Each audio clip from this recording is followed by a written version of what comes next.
আজ এসএসসি অভিযান কর্মসূচির দিনে চাকরিহারাদের নিয়ে বৈঠকে বসতে চলেছেন শিক্ষামন্ত্রী ব্রাত্য বসু। থাকবেন এসএসসি চেয়ারম্যান।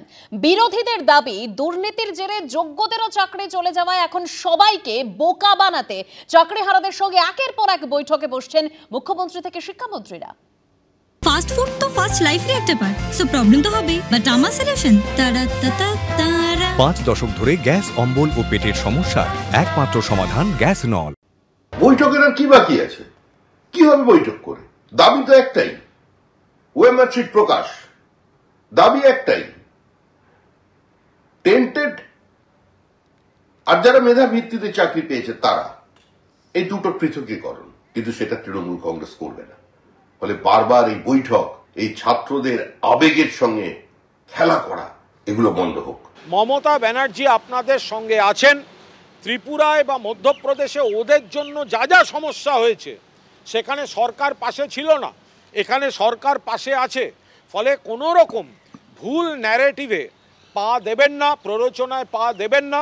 এই জট খোলার চেষ্টা হচ্ছে, দয়া করে মুখ্যমন্ত্রীর উপর ভরসা রাখুন। আর আজকে শিক্ষামন্ত্রীর এই বৈঠক নিয়ে চাকরিহারারা তারা কতটা আশাবাদী, কি বলছেন তারা, শুনুন। শিক্ষামন্ত্রী এবং আদার্স যারা থাকবেন আধিকারিকরা, তাদের সঙ্গে আমরা অবশ্যই বৈঠকে যাব। ওএমআর এর মিরর ইমেজ প্রকাশ করুন। 2, যোগ্য আর অযোগ্যদের তালিকা আলাদা করে সার্টিফাই করে বিভিন্ন জায়গায় প্রকাশ করা হোক। এবং 3, যত হার্ড ডিস্ক পাওয়া গেছে সমস্ত ওএমআর গুলো যেন প্রকাশ করা হয়। সবার সামনে সত্যটা পরিষ্কার হওয়া দরকার।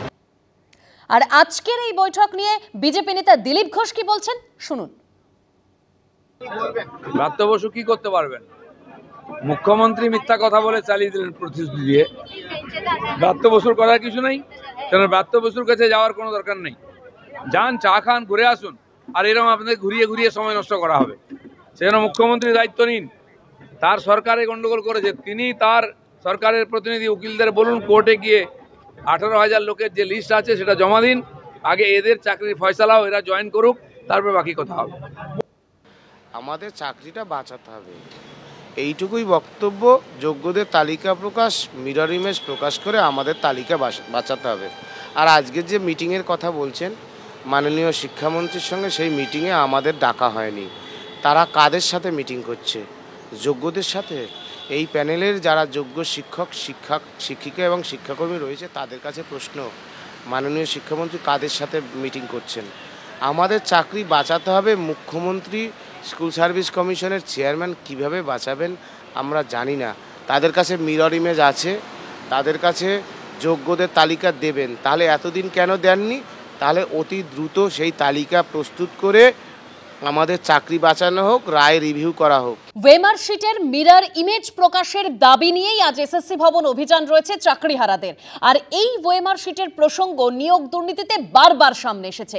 আমরাই দেখিয়েছিলাম আদতে সাদা খাতা জমা পড়েছিল, কিন্তু শূন্য থেকেই নম্বর বেড়ে কেউ পেয়েছে 50, কেউ 52, তো কেউ 53। ওএমআরে যে কারচুপি হয়েছিল সেই প্রসঙ্গ উল্লেখ করা হয়েছে সুপ্রিম কোর্টের রায়ের কপিতেও। দেখুন। আমপান হয়েছিল না, বিল্ডিং ক্রস হয়েছিল, আমরা নাকি ফাইল হারিয়ে দেবো, তা ওনারা মিরর ইমেজটা কি করে হারিয়ে ফেলেন? এসএসসি নিয়োগ দুর্নীতির মামলায় এবার ক্রমশ জোরালো হচ্ছে ওএমআর এর মিরর ইমেজ প্রকাশের দাবি। এই দাবিতেই শুক্রবার রয়েছে এসএসসি দফতর অভিযান। চাকরিহারাদের দাবি, এই দুর্নীতির দুধ কা দুধ পানি কা পানি করার উপায় একটাই, ওএমআর এর মিরর ইমেজ প্রকাশ। কারণ তাতেই জানা যাবে কে যোগ্য কে অযোগ্য। সমস্ত ওএমআর গুলো যেন প্রকাশ করা হয়, সবার সামনে সত্যটা পরিষ্কার হওয়া দরকার। এই দুর্নীতিতে সবথেকে বড় কারচুপি হয়েছিল যেখানে, তা হলো ওএমআর। শুরু থেকে বারবার সেই ছবি তুলে ধরেছিল এবিপি আনন্দ। সেই সাদা খাতা অর্থাৎ ফাঁকা ওএমআর এসেছিল এবিপি আনন্দর হাতেও, যেখানে একটিও প্রশ্নের উত্তর দেওয়া হয়নি। একটিও প্রশ্নের উত্তরে কোনো কালির দাগ নেই, অথচ এই প্রার্থীরা স্কুলে চাকরি পেয়েছেন বলে সিবিআই সূত্রে দাবি।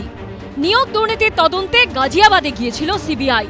নবম, দশম, একাদশ, দ্বাদশ, গ্রুপ সি এবং গ্রুপ ডি ওএমআর শিট তৈরি ও মূল্যায়নের দায়িত্বপ্রাপ্ত সংস্থার অফিসে হানা দিয়ে হার্ড ডিস্ক ও আসল ওএমআর শিট বাজেয়াপ্ত করেন গোয়েন্দারা।